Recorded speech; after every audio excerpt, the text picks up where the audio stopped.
여러분, 안녕하세요. 오늘도 손에 땀을 쥐게 했던 드라마 판사 이한영 12회의 그 뜨겁고도 서늘한 기록들을 아주 자세하게 전해드리려고 해요.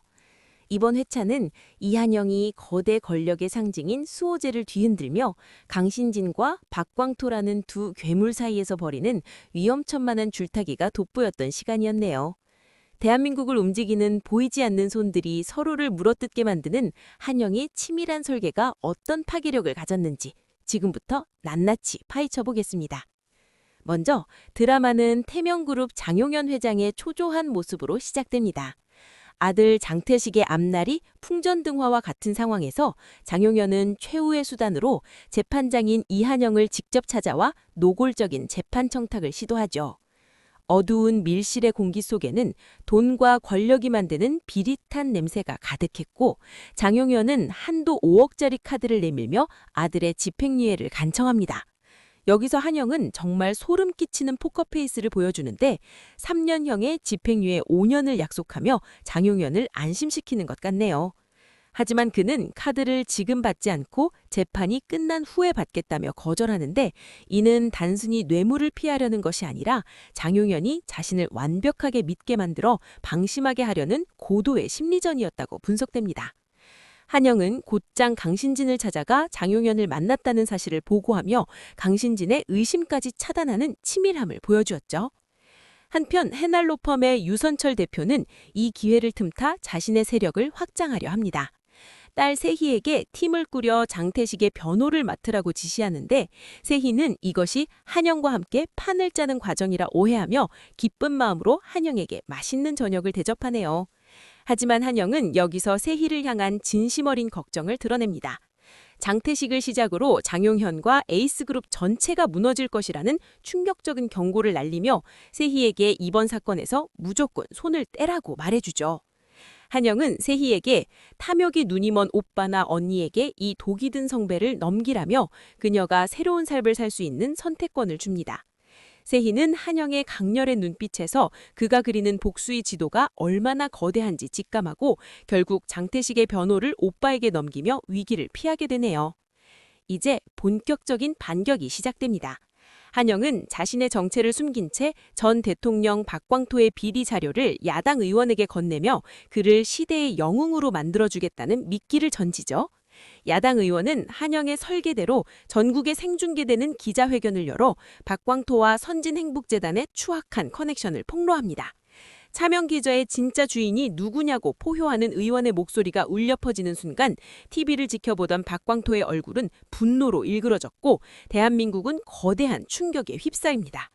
곧이어 검찰의 전격적인 압수수색이 이어지고 박광토가 재임 당시 저질렀던 파렴치한 땅 투기 비리까지 줄줄이 터져나오며 수호제의 권력 기반은 뿌리째 흔들리기 시작하네요.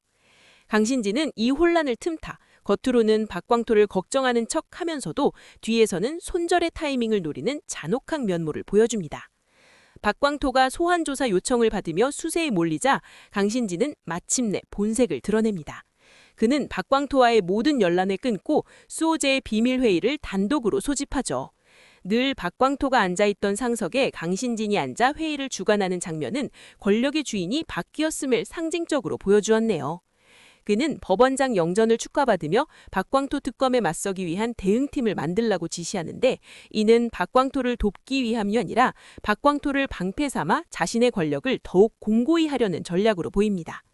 한영은 강신진이 박광토의 자리를 차지하는 과정을 지켜보며 다음 목표는 바로 당신이라며 복수의 칼날을 더욱 날카롭게 가는 것 같네요. 재판장 밖의 싸움이 치열한 가운데 김진아 검사에게도 위기가 찾아옵니다. 장태식은 자신의 수하들을 시켜 김진아를 해치려 하지만 한영은 이미 이를 예측하고 그녀의 뒤를 지키며 극적으로 위기를 넘기게 해주죠. 드디어 열린 장태식의 재판 당일 법정에는 무거운 침묵과 팽팽한 긴장감이 감돌았습니다. 장용현 회장과 변호인단은 한영의 약속대로 집행유예 판결이 내려질 것이라 확신하며 여유로운 표정을 지었지만 한영은 그들의 믿음을 무차 한참이 짓밟아버립니다. 김진아 검사는 결정적인 증거로 장태식의 수행비서 변재영의 폭로 영상을 공개하는데, 영상 속 변재영은 장태식의 비자금 조성 자백과 김진아 검사에 대한 살해 청부 지시까지 낱낱이 밝히며 법정을 발칵 뒤집어뒀습니다. 같은 시각 변재영을 제거하라는 지시를 받은 강신진의 킬러가 그를 습격하지만 이번에도 박철우 검사가 나타나 변재영을 구해내고 킬러를 제압하는 데 성공하네요. 한영은 법정에서 소란을 피우는 장태식을 향해 서늘한 목소리로 판결문을 읽어내려갑니다. 징역 20년, 벌금 200억. 그리고 1,700억 원의 추징금이라는 역대급 중형이 선고되는 순간 장태식의 절규와 장용현의 망연자실한 표정은 그동안 그들이 저지른 악행에 대한 정당한 대가처럼 보였네요. 재판이 끝난 후 김진아는 아버지의 요양원을 찾아가 눈물을 흘리며 드디어 원한을 갚았음을 보고했고, 곧바로 장용현을 정치자금법 위반 혐의로 긴급 체포하며 태명그룹의 몰락을 선포합니다. 하지만 그게 엔딩에서 반전이 일어납니다. 강신진이 꾸린 대응팀의 활약 덕분인지 박광토가 무사히